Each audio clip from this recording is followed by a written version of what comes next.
राधे राधे। जय जय श्री राधे। राधिका का प्रेमो उन्माद भाग 6। प्रेम में शांति कहाँ। हे रसिकों, अद्भुत रसपूर्ण काव्य है ये। आइए आगे रसा अमृत में डूबते हैं। मति की पुत्री जो अत्यंत विनम्र थी, उसका नाम था शांति। पति के यहाँ ही मति उसको छोड़कर गई थी। माता मति की दशा देखकर उस शांति पुत्री को बहुत दुख हुआ और उसने स्वांत नाम वाले व्यक्ति से विवाह कर लिया और उसका पति अपने भवन में उसे ले गया, यानी प्रेम नगर से अब शांति भी चली गई। ये प्रेम नगर है, यहाँ शांति कहाँ। अगर होगी भी थोड़ी बहुत तो जब प्रेम का ज्वार उठेगा तब शांति चली जाएगी। प्रेम नगर में अपने कदम रखे हैं तुमने तो याद रहे शांति मिले ये सोचना भी मत। कहाँ शांति, वहाँ तो आहा है, दर्द है, आंसू है, तड़प है, नींद नहीं है। नींद उड़ी है मेरी, जागरण भी खो गया। नींद उड़ जाएगी। अगर नींद भरपूर ले रहे हो तो तुमको प्रेम अभी हुआ नहीं है। मन शांत है तो अभी प्रेम से दूर हो। हाँ, बातें बना लो, प्रेम पर लंबे चौड़े भाषण दे दो, किंतु जीना प्रेम को ये तो बहुत ऊंची चीज है। नींद उड़ जाएगी, अच्छा तो जागरण रहेगा ना? जागरण भी नहीं रहेगा, प्रियतम रहेगा। उसकी याद दिल को छेदती रहेगी। ओहो, दर्द से कराहते रहोगे। क्या हुआ, क्यों कराह रहे हो? कोई दूसरा पूछेगा, किंतु तुम उसे बता भी नहीं पाओगे कि हो क्या रहा है। क्या जानूं कि क्या है। अंदर ही अंदर कुछ सुलगती आग है जो दिल को जलाए जा रही है। किसको कहें, कौन सुनेगा? वो समझेगा भी नहीं कि इसे हुआ क्या है। वैद्य के पास जाओगे पर उसे कहोगे क्या? बस दिल में हाथ रखोगे और रो दोगे। कोई लाभ नहीं है जी, झाड़ फूंक करवा लो, कुछ तंत्र मंत्र वालों को देख लो, पर होगा कुछ नहीं। ओफ, फिर क्या करें, कुछ नहीं हो सकता। बस रोते रहो और तड़पते रहो। प्रेम पीर अति बिकल है, कल न परत दिन रैन। श्याम सुंदर स्वरूप बिन, दया लहती नहीं चैन। तो कोई तो उपाय होगा। हाँ, एक उपाय है, किंतु वो उपाय तुम्हारे प्रियतम को करना है। तुम तो प्रियतम से कहो, हाँ हाँ दिन जानी, विनती ये लीजे मानी, दीजे आनी औषधि, वियोग रोग राज की। अब यही उपाय है। अपने श्याम सुंदर से कहो, उसको कहो, इस दीन दुखी पर दया कर, कुछ औषधि दे, ये रोग जीने नहीं दे रहा श्याम। कहो उससे, किंतु ये तो होना ही है। क्या तुम्हें पता नहीं था, प्रेम जब आता है तो बुद्धि चली जाती है। बुद्धि का क्या काम यहाँ। और जब बुद्धि विवेक चली जाती है तो वहाँ से शांति भी निकल जाएगी। ओए, क्या सोचा था प्रेम नगर में शांति होगी? ना जी ना। बेचारी वो मीराबाई, देखो उसे शांति मिली, आ गई थी प्रेम नगर में, बड़ी बड़ी बातें कर रही थी, किंतु जब जिया प्रेम को, जब रहने लगी इस प्रेम नगर में, तो बोल उठी, चीख कर बोलने लगी, जो मैं ऐसा जानती, प्रीत किए दुख होए, नगर ढिंडोरा पीटती, प्रेम न करियो कोए।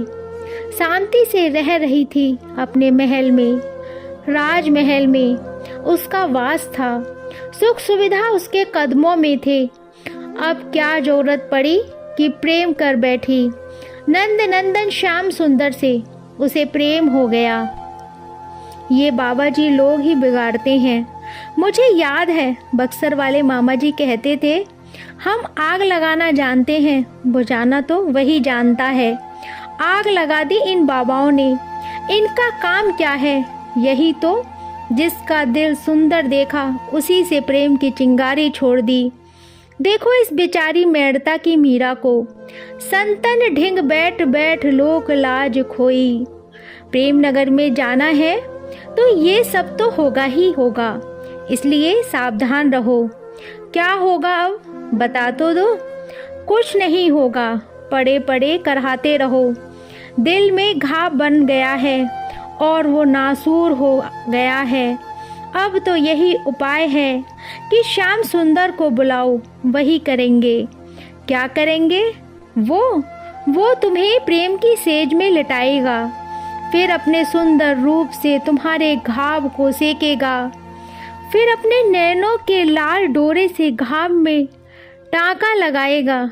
इसके बाद मैं ठीक हो जाऊंगा। तुम्हारे प्रश्नों पर हंसी आ रही है।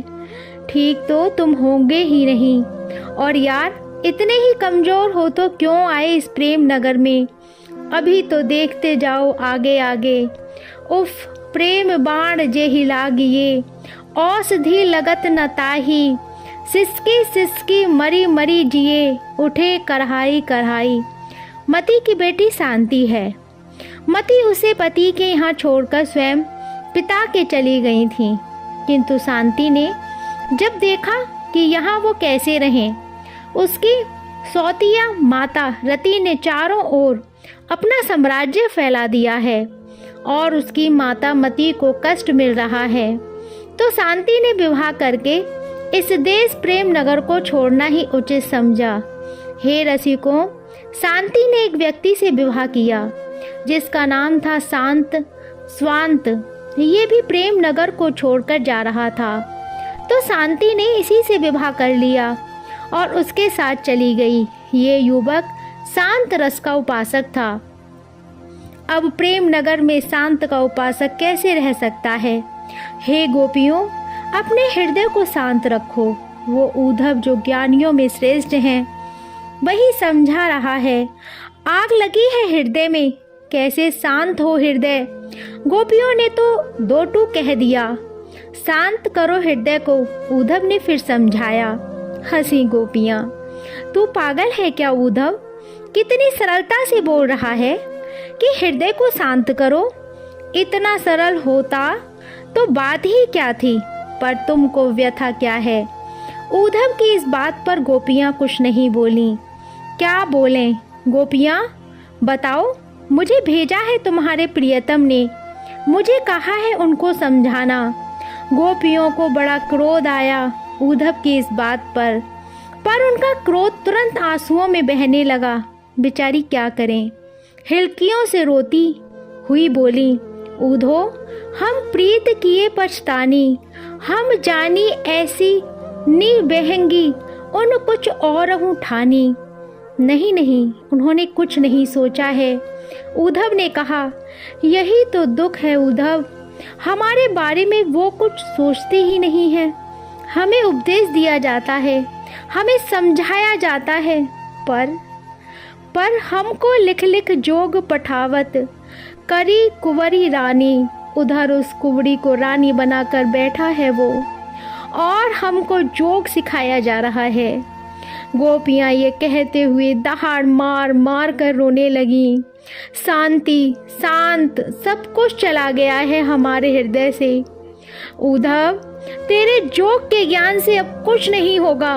हमारे पास अब वियोग का सागर लहरा रहा है, हम सब उसी में डूब पड़ी हैं। ओहो उद्धव, अब इसका उत्तर क्या दें? जय जय श्री राधे श्याम।